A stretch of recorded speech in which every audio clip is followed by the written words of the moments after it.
It's the end of a year and you're approaching the start of a new one.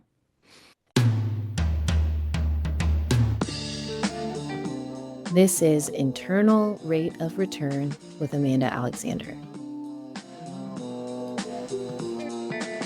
All right, folks. Well, this is a bittersweet episode. I don't have anything scripted. I don't have anything prepared, really.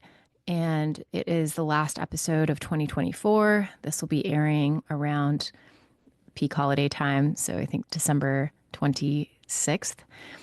And I've got a lot to reflect on. And I kind of just made this decision last night. There were just a series of events. You know, it's that time of year, things get a little bit hectic and a little less predictable. And I decided that we're going to close this season of the Internal Rate of Return podcast. So this will be the last episode of season 1. I haven't referred to these as seasons before, but true to how life pans out, we have seasons. And I have been voraciously reading, as you know, and the 12-week year is something that I've been applying to the way that I'm attacking my weeks ahead. And for family reasons, for focus reasons, I need to put the podcast and the social media really aside for a little bit. And I say that sort of with a heavy heart because I had all these plans in one of my goal trackers to keep doing this every week and ideally for a whole year. So have like 52 episodes on the podcast. I'm proud to say I made it past the 21 mark. So that is definitely a highlight of 2024 is that I made it into the top 1% of podcasters in the sense that most do not make it past 21 episodes. So here we are, we made it. And I guess while we're on this, I'll do a few highlights in 2024 because I wrote them down. Actually, let's just talk about December. December is a special month. It's a heavy month for us. It is the birthday month for myself and my spouse and actually our first son. And, you know, I didn't expect to talk about our first son on this episode, but 4 years ago, we had our first son, Leo, and he was beautiful. And he had a rare condition, and he was undergoing some really serious treatments at UCSF in the NICU, and he passed away 4 years ago in December. God, I did not expect this is where I'd go.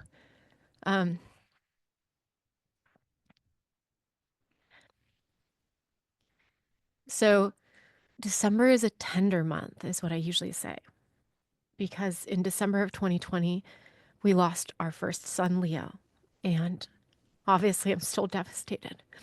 I will always be devastated by this. And that, of course, was a turning point for me. It changed everything about how I view life and how I view what's within my control and what's not. Oh my gosh, tears will not stop coming. But you know what? This outward grief is just a reflection of, I don't know if it's unexpressed love or love that has nowhere to go. So it comes out in tears. And I really did not expect that I would share about Leo on this episode or on this podcast at all.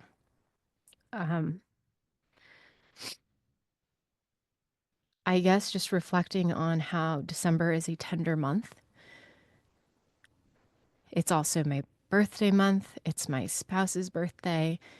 It stirs up a lot of reflection, I think, for all of us, just because it's the end of a year and you're approaching the start of a new one. And my kids in general, having children, really did spark this interest of mine in investing because I realized that we are kind of trained to trade our time for money. and realizing how precious time is. I think a lot of us through the pandemic realized that is that time is so precious. And I love my job. I love what I do, but it's never going to afford me the time freedom, the location freedom, the financial freedom that I desire to have slow mornings with my children, to, you know, do amazing things on a Tuesday just because. So, yes, unlocking freedom has become an obsession of mine. And that's really what got me onto this journey. I was getting burnt out on the corporate job. You've already heard this story if you've listened to any of the other episodes.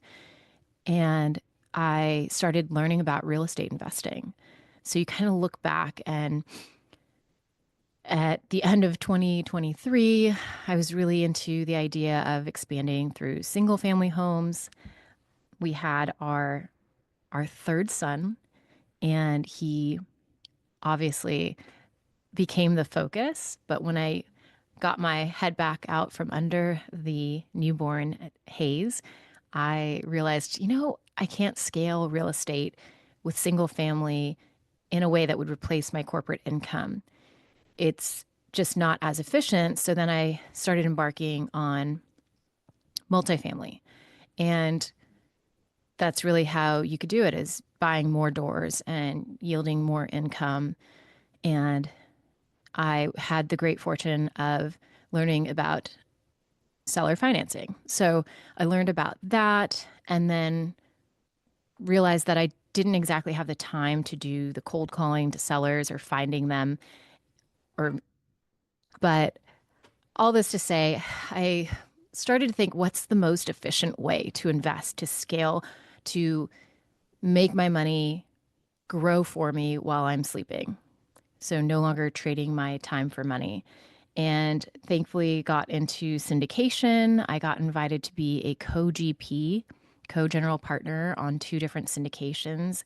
And those taught me a lot of lessons. And I then realized that, syndication, you get a little bit of a windfall in the beginning for the acquisition fee and then mostly at exit. So that's like 5 to 7 years down the road.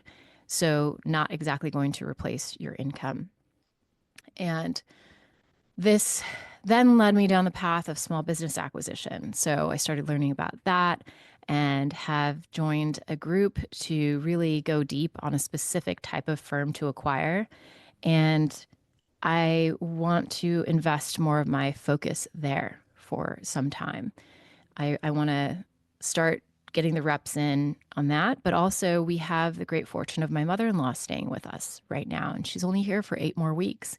And during that time, I would like to show her a great time, show her the best of what we have in the States to the best of our ability with two kids and limited ability to travel and jobs, etc.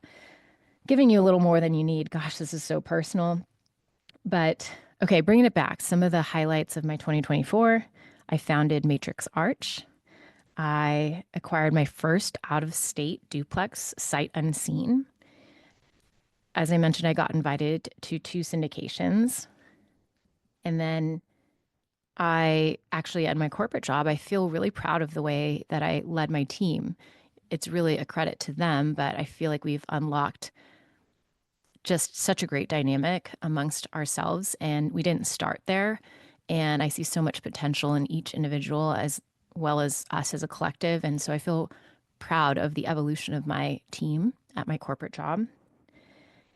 Ooh, a big one. I paid off $250,000 of student loans. So that happened in September, September 12th to be exact, my nephew's birthday. And that is a big milestone for me. So $250,000 of debt is a lot, and it's no longer hanging over my head. I hired a podcast editor. Natalie, thank you for everything. And hired a bookkeeper. Belay, you're amazing. You're helping me gain more clarity around how healthy our businesses are or aren't. I, as I mentioned, made it to the top 1% of podcasters with 21 plus episodes. And now I'm evolving towards small business acquisition or entrepreneurship through acquisition. And I really want to dive into that and give it the attention it needs. But I also want to just really get into my 12-week year. And some of the things that I need to solidify are how I'm going to get those reps in, what the focus is going to be. I usually have a pillar around fitness, family. I think it's time for me to just close the IRR podcast, the first season of it at least. I would like to come back to this in the spring and start doing more episodes. I am reading, or I just finished the book, The Gap and the Gain by Dr. Benjamin Hardy and Dan Sullivan, and have started a new practice where I'm really reflecting on my wins every single night and what wins I want to have the following day. And so that quick walk down some of the gains I've had in 2024. Thank you for listening. Thank you for being part of it. And now I'm listening to their other book, again, Dr. Benjamin Hardy and Dan Sullivan, Who Not How, and thinking about how well, not the how, but thinking about who I might leverage to expand my dreams, to make my goals bigger. Because if it's all about the how, then I'm limited to what I am able to do, but I can unlock so much more if I can find the right who's or be the right who to somebody else. So I need a little bit of that time and space to really see where that goes.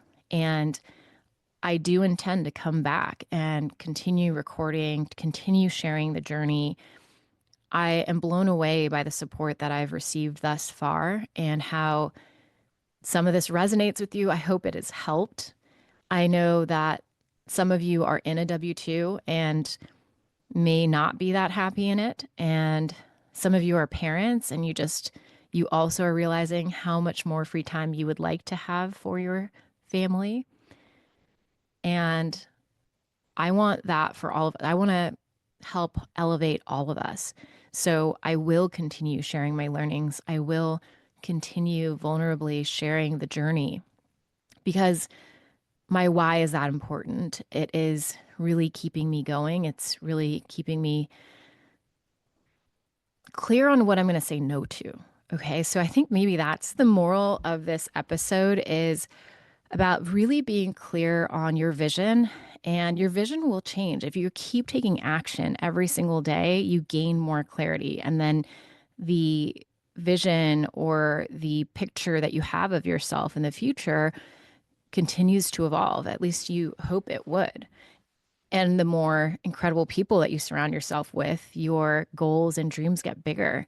And so, of course, the vision changes. And so, I'm thankful to have been on this journey with you, to have learned alongside some really successful investors who are clearly also invested in their own personal evolution and mindset. And I hope you've gained something from that. And as I continue to embolden my own vision and do a slight pivot here, I hope you'll rejoin me when season 2 comes out. So, all of this to say, having family has opened up my heart and my perspective in a way that's helped me prioritize even more. Having my family gave me a clearer idea of who I want to be and how I want to be. And through that, I've taken all these different actions to evolve this otherwise linear path that I thought I was on. And I'm excited to keep that moving, and I will come back on here to share the journey with you. Thank you for being with me up until this point. I will be back at it, and I am considering doing a monthly newsletter to share the latest, whatever I'm working on, what I'm learning. Not spammy, literally just a note to you all, whoever's interested. So if you'd like to be on that distribution list, send me a direct message on Instagram at Amanda the Investor, or other ways that you might know how to reach me, and I'll add you and we can stay in touch that way. But for now, happy holidays, happy 2025, and I look forward to seeing you back here soon. Today's episode was sponsored by Matrix Arch Capital, and you can find me on Instagram at Amanda the Investor. Send me a message. I'd love to hear from you.